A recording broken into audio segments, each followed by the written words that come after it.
जय भीम, जय भीम, जय भीम, जय भीम, जय भीम। जय भीम। बंद मुट्ठी लाख की और खुल गई तो आवाज आई नहीं रही है। बोलो जय भीम। जय भीम। आज इस प्रांगण भूमि में दूर से चलकर आए अतिथि और मंच पर आसीन मेरे बुजुर्ग, मेरे युवा साथी, सभी को मेरी तरफ से जय भीम, जय भारत, जय संविधान। साथियों, मेरे से पहले वक्ताओं ने अपनी बात रखी और आपको हर तरीके से यह समझाने की कोशिश की कि भाई अभी भी चार जाओ, लेकिन ये पीड़ा है मुझे। आज की जो मीटिंग है वो धौलपुर जिले की मीटिंग है, सरमुत्रा क्षेत्र में मीटिंग है। मैं अभी 2-3 गांवों में जा रहा था। कांवड़ का सीजन चल रहा है, हजारों की संख्या में लोग रोड पर हैं, लेकिन आज जब बात आपके भविष्य की है, आपके बच्चों के भविष्य की है, आपके बुजुर्गों की जमीन की है, आपके परंपराओं की है, आपके बच्चों के स्वाभिमान की है, लोग घर से बाहर नहीं निकल रहे हैं। इसीलिए मुझे चिंता है।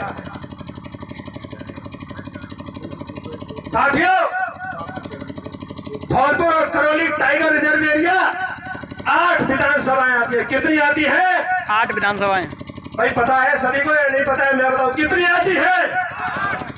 8 विधानसभा में 8 विधायक है, लेकिन पीड़ा इस बात की है कि किसी भी विधायक ने विधानसभा में इसका खड़े होकर के विरोध नहीं करा। सुनिए मेरी बात, विरोध कैसे करा जाता है, मैं छोटा सा उदाहरण दूंगा। विरोध होता है रोड से लेकर के विधानसभा तक, रोड से लेकर संसद तक, होता है नहीं होता है? मैं आपको, कौन कौन चाहता है कि टाइगर रिजर्व एरिया ये बंद होनी चाहिए परियोजना? कौन कौन चाहता है? हाथ उठाइए, मुझे हाथ उठा के बताइए ईमानदारी से। अगर आप चाहते हैं तो मैं आपको एक इसका अच्छा सा सॉल्यूशन दे देता हूं। अभी पंचायती राज के चुनाव आने वाले, आ रहे नहीं आ रहे, घोषणा हो गई है, सभी लोग सरपंच बनना चाह रहे हैं। आप कर दो बाइकआउट, धौलपुर, करौली, सवाई माधोपुर, जहां जहां हमारे लोग हैं, आप पंचायती राज के चुनावों का बाइकआउट कर दो, काले झंडे दिखा दो। मैं आपको दावे से कहता हूं कि सरकार को इस फैसले को वापस लेना पड़ेगा। लेना पड़ेगा नहीं लेना पड़ेगा? लेना पड़ेगा। लेना पड़ेगा नहीं लेना पड़ेगा? साथियों, 1970 का वो दशक याद कीजिए। उत्तराखंड में जब सरकार ने पेड़ों को काटने का काम किया तो इस देश में एक आंदोलन हुआ, चिपको आंदोलन। किस किस को पता है चिपको आंदोलन? माताएं, बहनें, बच्चे पेड़ों से चिपक गए और सरकार को कहा कि अगर पेड़ को काटना पड़ेगा तो हमें भी काटना पड़ेगा। कहानी कहा जी सब, चाहे वो नर्मदों का आंदोलन हो, चाहे तो सन 2014 में किसान आंदोलन हो, आंदोलनों में बड़ी ताकत है मेरे साथियों। ये वो आंदोलन है, इस देश का निर्माणी आंदोलन से हुआ है। ये जो सरकारें हैं, अगर आप इनको हिलाना चाहते हो तो आपको एक होना पड़ेगा। मैं जानता हूं बार बार यहां से वक्ताओं को कहा जा रहा है समय कम है, मैं फिर भी आपका 2 मिनट का समय लेना चाहता हूं। मैं आजाद समाज पार्टी से यहाँ का मुख्य प्रभारी माननीय चंद्रशेखर आजाद जी का काम करता हूँ राजस्थान में।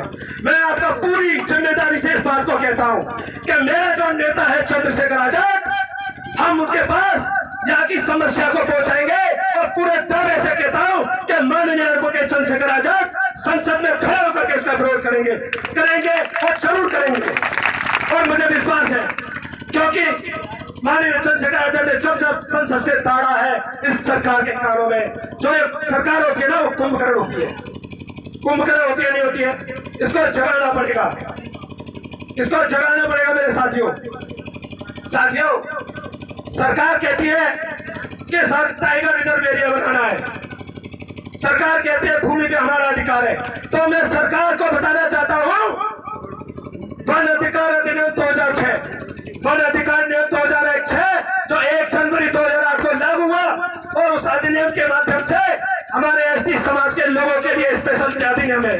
इसमें आप अपनी जमीन का, अपने खलिहानों का, अपनी भूमियों का, अपने मकानों का, अपनी पुश्तैनी जमीनों का, अपने देवों का, अपनी ढानियों का, और जो आपकी जगह है उनका अधिकार हम मांग सकते हैं आपसे। आपकी जमीन को कोई नहीं छीन सकता। अभी मेरे वक्ता भाई ने बोला, एक बार आपको वहां से निकाल दिया गया तो दुनिया की कोई ताकत नहीं है जो आप वहां पे बस जाओ। पैसे दे रहे हैं मुट्ठी भर, पहले भी दिए इन्होंने 15 लाख रुपए। सभी के खाते में वो पैसा है, किस किस खाते में नहीं आए ये बताओ मुझे। किस किस के खाते में 15 लाख रुपए नहीं आए जो उन्होंने पहले दिए थे?